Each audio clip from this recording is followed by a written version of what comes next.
चलिए दोस्तों, आज की इस वीडियो में हम लोग बायोलॉजी का एक सबसे महत्वपूर्ण टॉपिक जिसका नाम है श्वसन तंत्र, उसके बारे में सारी बेसिकली बातों को जो ना आज की इस वीडियो में हम लोग जानेंगे। देखिए, वो श्वसन का मतलब क्या होता है? श्वास लेना छोड़ना। और श्वसन तंत्र किसे कहते हैं? तो जिस तंत्र की सहायता से हम लोग श्वास लेते हैं छोड़ते हैं, मतलब जिस तंत्र की सहायता से श्वसन की क्रियाएं होती है उसे हम लोग क्या बोलते हैं? श्वसन तंत्र, रेस्पिरेटरी सिस्टम कहते हैं उसको। देखो, श्वसन तंत्र में क्या होता है कि जो श्वसन तंत्र है वो बिना ऑक्सीजन की उपस्थिति में नहीं हो सकता है। मतलब हम लोग ऑक्सीजन लेते हैं तो श्वसन तंत्र की क्रियाएं ऑक्सीजन की उपस्थिति में होती है, इस कारण से इसको ऑक्सीकरण अभिक्रिया भी कहा जाता है। और साथ में जब हम लोग ऑक्सीजन लेते हैं तो वो ऑक्सीजन क्या करता है, आगे चलकर ग्लूकोज को तोड़कर ऊर्जा और उष्मा दोनों बनाता है। तो ये जो श्वसन तंत्र है इसमें ऊर्जाएं भी बनती है और उष्मा भी बनता है। देखो, ऊर्जा और उष्मा जब तक बनता रहता है तब तक शरीर क्या होता है? गर्म रहता है, ठीक है ना। जैसे आदमी जब मर जाता है, जो मृत आदमी होता है उसमें ऊर्जा उष्मा बनना क्या होता है? बंद हो जाता है। जब ऊर्जा और उष्मा उसमें बनना बंद हो जाता है तो उसका शरीर क्या होता है? ठंडा हो जाता है। तो ऊर्जा और उष्मा बनने के कारण से हमारा शरीर का टेम्परेचर गर्म रहता है, मतलब शरीर हमारा गर्म रहता है, ठीक है।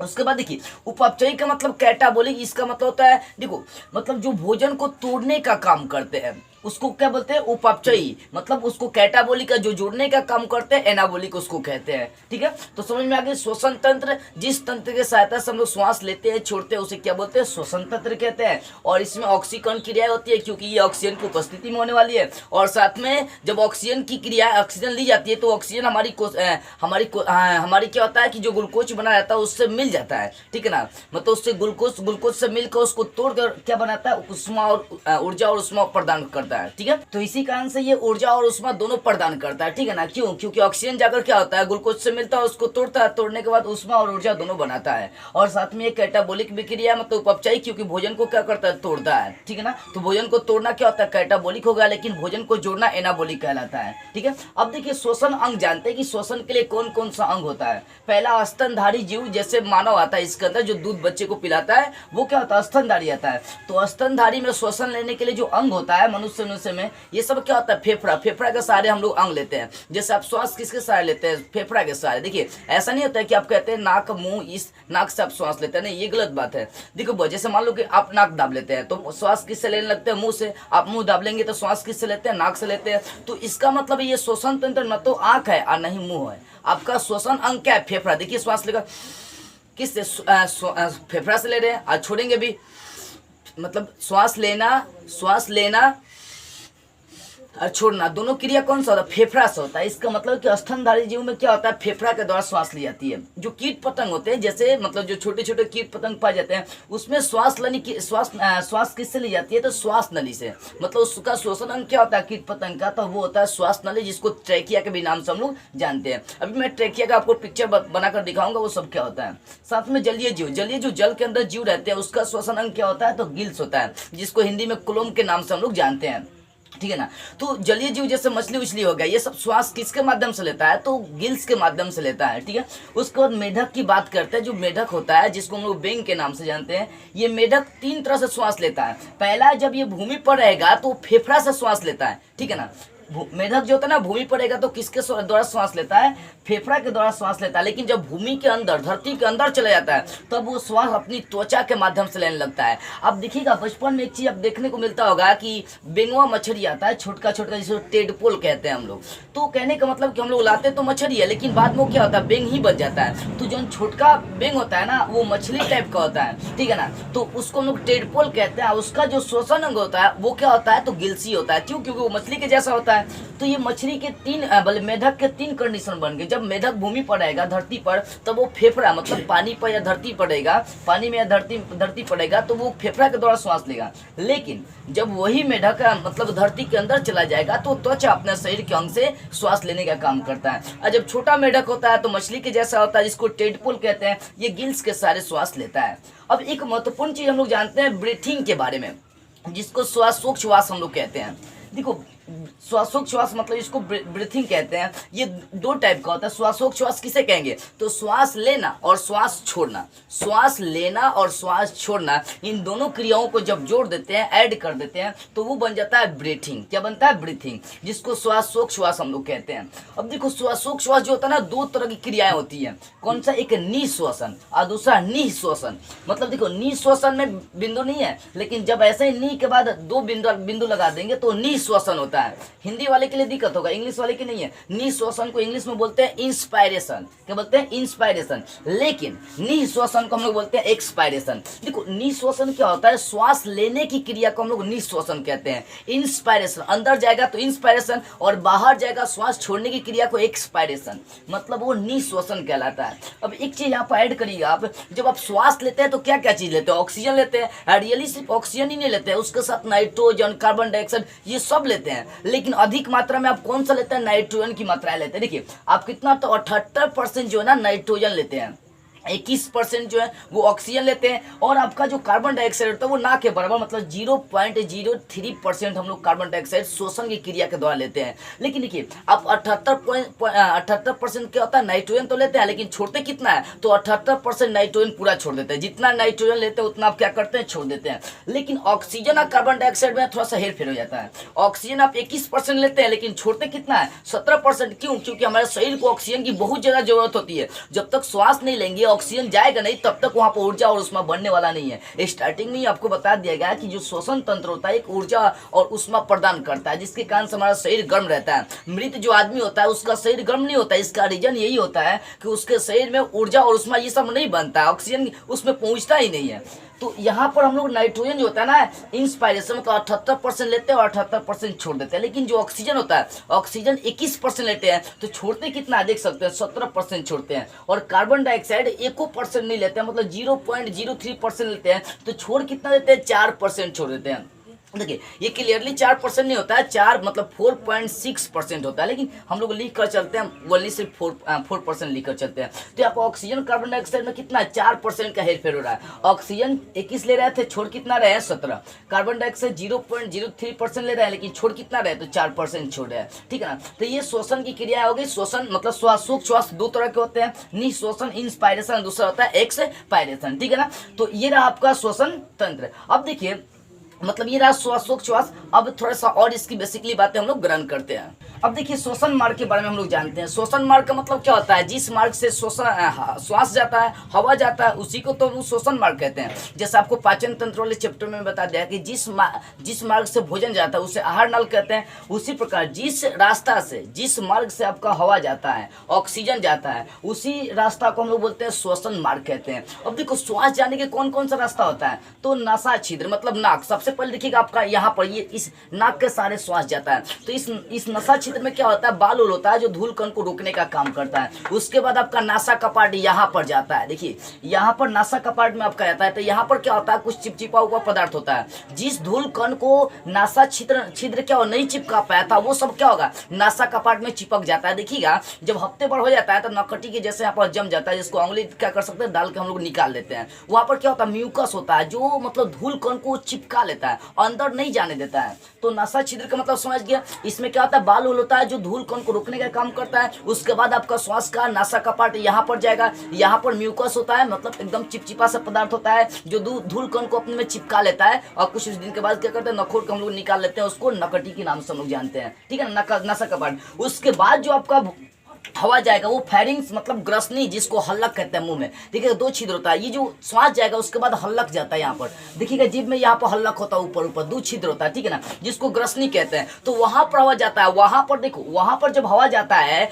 तो वहां पर इपोग्लोटिक्स होता है। इपोग्लोटिक्स क्या होता है कि जैसे ही आप श्वास लेंगे तो ग्रॉस नली वाली दीवार को क्या करेगा? बंद कर देगा। मतलब भोजन वाले दीवार को इपोग्लोटिक्स होता है, वो बंद कर देता है। और हवा हम लोग का कहाँ चले जाता है? एयर वाले माध्यम में, हवा वाले माध्यम में श्वास क्या होते हैं, चले जाते हैं। तो जो ग्रसनी होता है ये दो भागों में बटा है, एक कंठ द्वार एक निगल द्वार। तो जो हवा होता है वो कंठ द्वार में जाता है, ठीक है ना। उसके बाद जो हम लोगों का हवा जाता है वो लैरिक्स मतलब जिसको स्वर यंत्र के नाम से जानते हैं, उसमें ऑक्सीजन जाता है, उसमें जाता है। तो देखिए ये इसको वॉइस बॉक्स के भी नाम से जानते हैं, इसको दाब दीजिएगा ना तो आवाज नहीं निकलता है। तो यही आपका क्या लैरिक्स है। तो हवा का ये गर्दन में आपका होता है, गले में लैरिक्स होता है, इसको स्वर यंत्र कहते हैं। मतलब ये स्वर ये आवाज निकालने का यंत्र होता है, इसको आप दाब दीजिए आपका आवाज बंद हो जाएगा।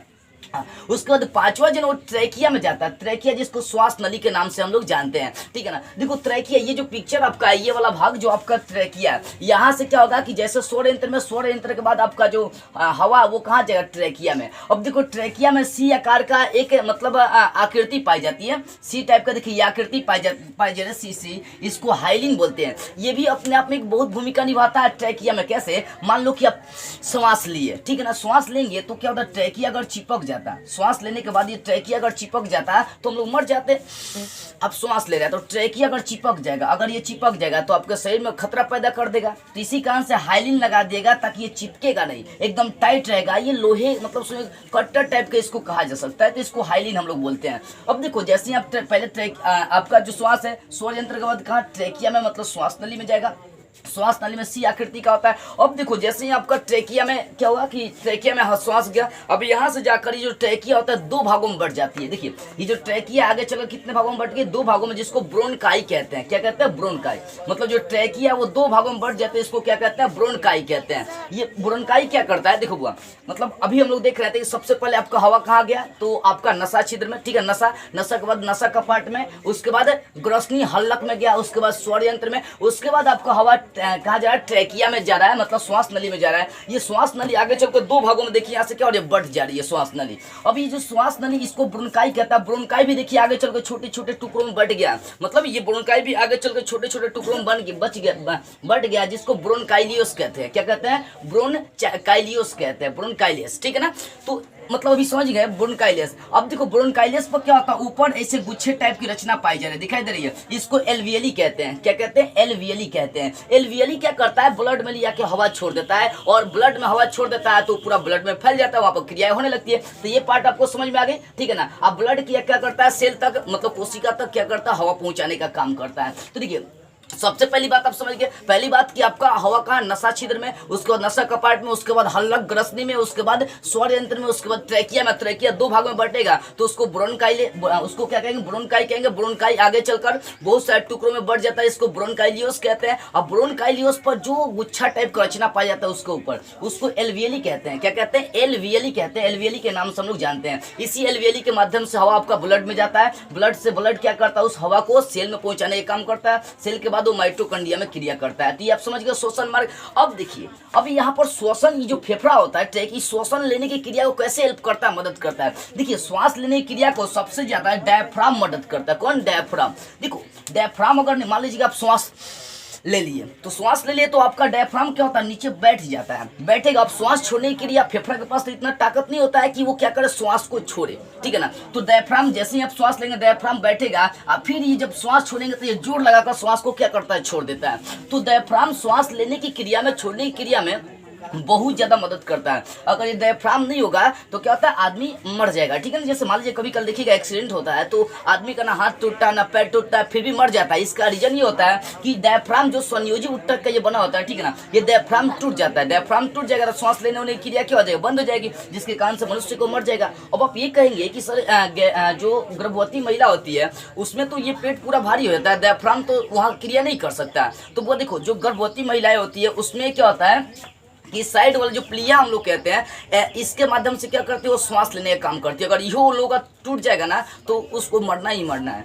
तो डायफ्राम जो होता है ना, श्वास लेने की क्रिया में बहुत ज्यादा अहम भूमिका निभाने का काम करता है। श्वास लेंगे डायफ्राम दब जाएगा, यही क्या करेगा, उठकर जोर से जोर लगाएगा और ऑक्सीजन मतलब क्या करता है, हवा श्वास को छोड़ने के लिए मतलब ये बहुत ज्यादा हेल्प करता है। तो डायफ्राम अपने आप में बहुत इंपॉर्टेंट पॉइंट है। याद देखिए अगर ये टूट गया तो आदमी मर जाएगा। अब देखिए उसके बाद एक चीज और जानते हैं यहाँ पर देखिए, जब आप श्वसन की क्रियाएं करते हैं तो होता क्या है कि आप जैसे ही श्वास लेंगे तो ग्रसनी में क्या करता है कि ग्रसनी, जिसको फायरिंग्स के नाम से हम लोग जानते हैं, तो यहाँ पर एक हिपोग्लोटिक्स होता है। एक बात यहाँ पर समझेंगे, आप जैसे ही श्वास लेंगे तो हवा किस में जानी चाहिए? कंठ द्वार में। ये निगल द्वार है, ये कंठ द्वार है, तो हवा किस में जाएगा? आपका कंठ द्वार में जाएगा। तो ये कंठ द्वार में संवेदना कैसे देती है कि आपको कंठे द्वार में जाना है हवा को, वो आखिर निगल द्वार में क्यों नहीं जा सकता है? तो ये सब संवेदना मस्तिष्क देता है। कैसे मालूम चलेगा कि जैसे भोजन खा रहे हैं, अब भोजन एयर वाला में चला जाएगा तो दिक्कत हो जाएगा। तो ये सब संवेदना कैसे देता है कि भोजन वाला मार्ग किस में जाएगा, भोजन वाला कण किस में जाएगा, हवा वाला कण किस में जाएगा।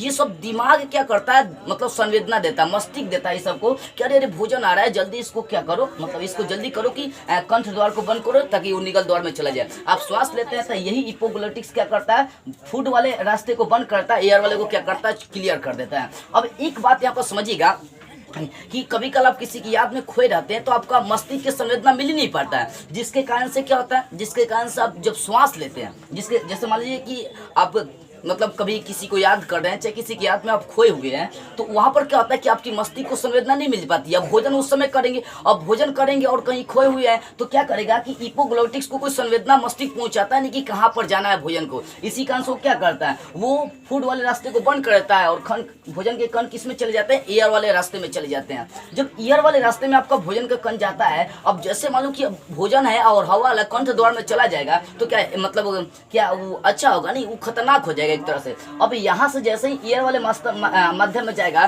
तो आपको हिचकी आना स्टार्ट हो जाएगा। क्या होगा? हिचकी आना स्टार्ट हो जाएगा। अब यहाँ से वो देखिए, हिचकी आना जब आपको स्टार्ट होगा तो फेफड़ा देखता है, जैसे ही एयर वाले में आएगा तो फेफड़ा देखेगा कि अरे कहाँ है, उसके बाद फेफड़ा जो है ना उसको जोर लगाकर बाहर निकालेगा, कहे कि नहीं ये तुम्हारा रास्ता नहीं है, तुम्हारा तो निगल द्वार है, इसमें कैसे आ गया? कौन बोलता है? फेफड़ा कहता है। मतलब फेफड़ा जो भोजन के कण को होता है धक्का मार के निकलता है तो हम लोग को हिचकी आती है।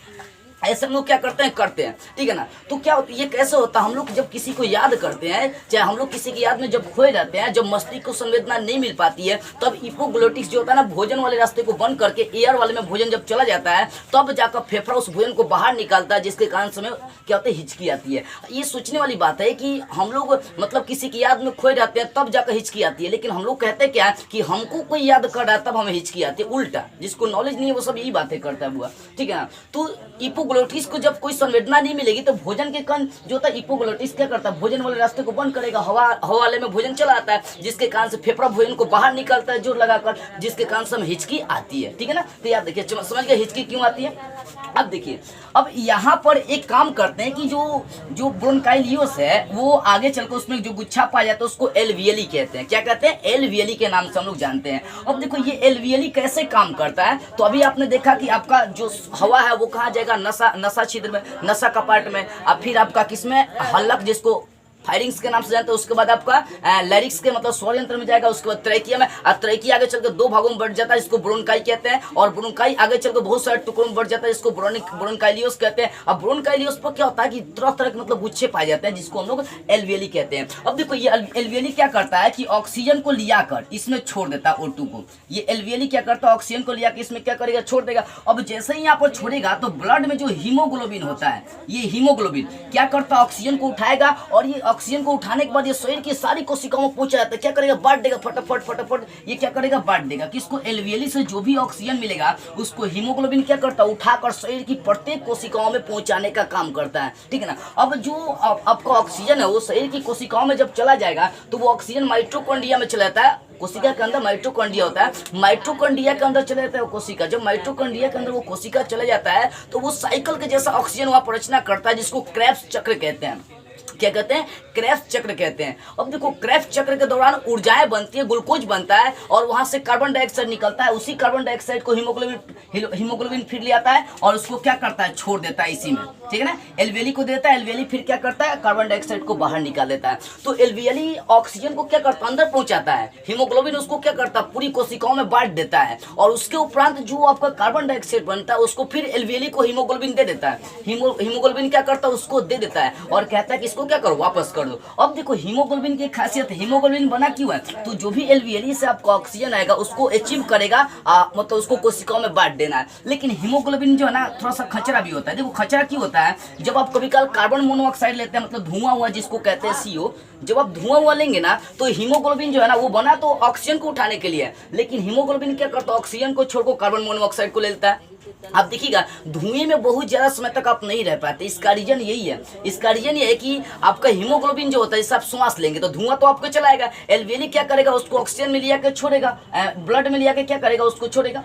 मतलब एल्वियली क्या करेगा, ब्लड में लिया के जब धुआं को छोड़ेगा, तो हीमोग्लोबिन का काम होता है ऑक्सीजन को उठाना, लेकिन ये क्या करता है, कार्बन ऑक्सीजन को छोड़ के कार्बन मोनोऑक्साइड को उठा लेता है। ठीक है ना, कहा नहीं जाता है कि मान लो कि अगर आपकी कोई बॉयफ्रेंड या गर्लफ्रेंड है तो आप जाएंगे, अगर आपकी गर्लफ्रेंड किसी और गर्लफ्रेंड से मिला देती है सुंदर, तो याद देखिएगा उस समय आदमी का क्या होता है, ध्यान भटक जाता है, एक को छोड़कर दूसरा। मतलब यहाँ पर हीमोग्लोबिन ऑक्सीजन को पसंद नहीं करता है, वो कार्बन मोनोऑक्साइड को बहुत ज्यादा पसंद करता है। तो हीमोग्लोबिन क्या करता है, हीमोग्लोबिन का काम होता है ऑक्सीजन को उठाना, लेकिन ये बेचारा ऐसा खचरा होता है कि ऑक्सीजन को छोड़कर कार्बन मोनोऑक्साइड को बहुत ज्यादा पसंद करता है। अगर ज्यादा समय तक आप धुएं में रह जाएंगे तो मर जाएंगे। क्यों, क्योंकि हीमोग्लोबिन कार्बन मोनोऑक्साइड धुएं को उठाकर ये शरीर में बहुत जल्दी फैलाता है, जिसके कारण से मनुष्य मतलब ज्यादा देर तक रह नहीं पाता। मनुष्य के मतलब गर्दन में सब में क्या होता है, जलन होने लगता है धुआं में पड़िएगा तो यही काम होता है हीमोग्लोबिन का, समझ गए। हीमोग्लोबिन क्या करता है, एल्वियली से ऑक्सीजन को उठाएगा, उसको पूरी कोशिकाओं पहुंचाएगा, कोशिका माइटोकॉन्ड्रिया के पास जाएगा, वहां पर क्रेब्स चक्र होता है, मतलब वहां पर साइकिल के सम ऑक्सीजन क्या करता है, क्रिया करता है, इसको क्रेब्स चक्र करता है, वहां पर ग्लूकोज ऊर्जा और कार्बन डाइऑक्साइड भी बनता है। कार्बन डाइऑक्साइड को फिर हीमोग्लोबिन लिया के एल्वियली में छोड़ता है, फिर वो क्या करता है, हम लोग कार्बन डाइऑक्साइड बाहर निकाल देते हैं। ठीक है ना, तो ये आप समझ गए ये क्या, इसमें कैसे क्रिया एल्वियली करते हैं, डायफ्राम क्रिया कैसे करती है, सारी बातें आपको समझ में आ गई होगी। अब चलिए एक दो और पॉइंट इसमें हम लोग जान लेते हैं। अब देखिए टोटल वॉल्यूम को हम लोग समझते हैं। टोटल वॉल्यूम क्या होता है कि एक बार में आप जितना श्वास ले सकते हैं, मतलब एक बार में आप जितना श्वास खींच सकते हैं उसको हम लोग बोलते हैं टोटल वॉल्यूम के नाम से जानते हैं। देखो मतलब एक बार में जो हम लोग श्वास लेते हैं वो 500 मिलीलीटर के लगभग बराबर होता है। जैसे आप आधा लीटर वाला पेप्सी का बोतल देखे हैं तो उतना बोतल के बराबर हम लोग क्या करते हैं, एक बार में श्वास लेते हैं। ये टोटल वॉल्यूम हो गया, ठीक है ना। और टोटल लंग्स कैपेसिटी मतलब एक बार में आप अधिक से अधिक कितना श्वास ले सकते हैं। जैसे आप देखिए श्वास भर के, तो एक बार में जितना अधिक से अधिक आप श्वास ले सकते हैं उसको हम बोलते हैं टोटल लंग्स कैपेसिटी कहते हैं। एक बार में आप अधिक से अधिक 6 लीटर श्वास ले सकते हैं, मतलब 6000 मिलीलीटर इसको हम लोग कह सकते हैं। एक बार में इतना अधिक आप ले सकते हैं। एक बात देखिएगा, सोया हुआ जो व्यक्ति होता है 1 मिनट में कितना श्वास लेता है, तो लगभग 16 से 17 बार वो श्वास लेता है। कौन, ये जगा हुआ व्यक्ति होता है। सोया हुआ व्यक्ति तो 12 ही 13 बार लेता है। तो जगा हुआ जो व्यक्ति होता है एक बार मतलब 1 मिनट में वो 16 से 17 बार श्वास लेता है। लेकिन सोया हुआ व्यक्ति क्या होता है, 12 बार श्वास लेता है। जगा हुआ व्यक्ति 16 से 17 बार और सोया हुआ व्यक्ति मात्र 12 बार लेता है। क्या होता है कि सोया हुआ जो व्यक्ति होता है थोड़ा लंबा लंबा श्वास लेता है, खराटो लेता है, वो पूरा मतलब खराटा भी लेता है, लंबा लंबा श्वास लेता है, जिसके कारण से उसमें मतलब 12 बार ही 1 मिनट में वो श्वास लेने का काम करता है। अब एक और हम लोग बात करते हैं ऑक्सीजन सिलेंडर। अब देखिएगा जब आदमी समुद्र में जाता है चाहे पहाड़ पर चढ़ता है तो वो ऑक्सीजन लेता है। क्यों, क्योंकि ऊपर वायुमंडल ऊपर ऑक्सीजन नहीं पाया जाता। ऑक्सीजन नहीं पाने के कारण से जब भी ऊंचाई पर जाई जाती है चाहे गहराई में जाई जाती है तो ऑक्सीजन सिलेंडर लेकर जाया जाता है। देखो ऑक्सीजन सिलेंडर भी दो तरह का, पर्वत पर जब पहाड़ पर चढ़ेंगे तो उसमें जो ऑक्सीजन होता है, जो सिलेंडर होता है उसमें ऑक्सीजन के साथ साथ नाइट्रोजन होता है। देखो बुआ, और साथ में जो जब समुद्र में जाएंगे तो उसमें भी ऑक्सीजन के साथ सिलेंडर में क्या होता है, नाइट्रोजन होता है। लेकिन जब आप 300 फीट से अंदर जाएंगे, मतलब समुद्र में 300 फीट से और गहरा जाएंगे आप, तो 300 फीट के बाद आप जाएंगे तो वहां पर जो सिलेंडर होता है उसमें ऑक्सीजन और हाइड्रोजन भरा हुआ रहता है। ठीक है ना, ये दो चीजें उसमें क्या हुई है, भरी हुई रहती है। तो याद देखिए, अब एक बात कहिएगा कि हम तो सिर्फ वहाँ पर ऑक्सीजन भी लेकर जा सकते हैं, तो ये नाइट्रोजन हाइड्रोजन क्यों मिला हुआ है। देखो जब भी शुद्ध आप ऑक्सीजन लेंगे ना तो क्या होगा, वो फेफड़ा को बहुत ज्यादा क्षति पहुंचाता है। शुद्ध ऑक्सीजन आप ले भी नहीं सकते। आप जो ऑक्सीजन लेते हैं उसमें 21% ऑक्सीजन लेते हैं और 30% क्या करते हैं, नाइट्रोजन लेते हैं। तो शुद्ध ऑक्सीजन आप नहीं ले सकते हैं। इसी कारण से जो सिलेंडर होता है जब पर्वत पर जाएंगे तो उसमें ऑक्सीजन के साथ क्या नाइट्रोजन, समुद्र में ऑक्सीजन के साथ नाइट्रोजन, और साथ में जब गहरा समुद्र 300 फीट से ज्यादा जाएंगे तो ऑक्सीजन के साथ हाइड्रोजन उसमें क्या होता है, मिलल रहता है। अब एक चीज आप अस्पताल में देखिएगा, आईसीयू और वेंटिलेटर का आप नाम सुने। आईसीयू का फुल फॉर्म होता है इंटेंसिव केयर यूनिट होता है। देखो जब आदमी का हालात बिगड़ जाता है ना, जब आदमी में श्वास लेने छोड़ने की क्रियाएं बंद हो जाती है, तब इंसान को आईसीयू में रखा जाता है। ये मतलब कम जब आदमी खतरा रहता है ना, तो उस समय आईसीयू में रखा जाता है। इसमें क्या होता है, ऐसे मुंह में एक ढक्कन होता है, उसको लगा दिया जाता है, उसके माध्यम से मनुष्य सांस लेता है, छोड़ता है, ठीक है ना। लेकिन जब आदमी का बहुत ज्यादा तबियत खराब होता है ना, तब उसको वेंटिलेटर में रखा जाता है। वेंटिलेटर में क्या होता है कि इसमें मनुष्य का फेफड़ा अपने आप क्या होता है, मर जाता है। जब मर जाता है तो उसमें श्वास लेने और छोड़ने की क्रिया वाला सब अंग जो होता है ना, खत्म हो जाता है। तो इसमें क्या होता है, मनुष्य के नाक में पाइप डालकर अब पंप के द्वारा उसके शरीर में ऑक्सीजन, उसके फेफड़े में ऑक्सीजन पहुंचाई जाती है। जब आदमी का बहुत ज्यादा तबियत खराब होगा तब ये वेंटिलेटर का यूज कर जाते हैं। इसमें जो सिलेंडर यूज कर जाते हैं उसमें ऑक्सीजन के साथ साथ क्या होता है, हाइड्रोजन होता है। ये बातें आप याद रखिएगा, ठीक है ना। तो ये श्वसन तंत्र की सारी बातें तो यहाँ पर देख सकते हैं श्वसन तंत्र की जो भी बातें आपकी है वो आपको बेटर से क्या होगी, समझ में आ गई होगी। तो बस आज के इस वीडियो में इतना ही। अगले वीडियो में हम लोग एक नई टॉपिक को स्टार्ट करते हुए फिर मिलेंगे।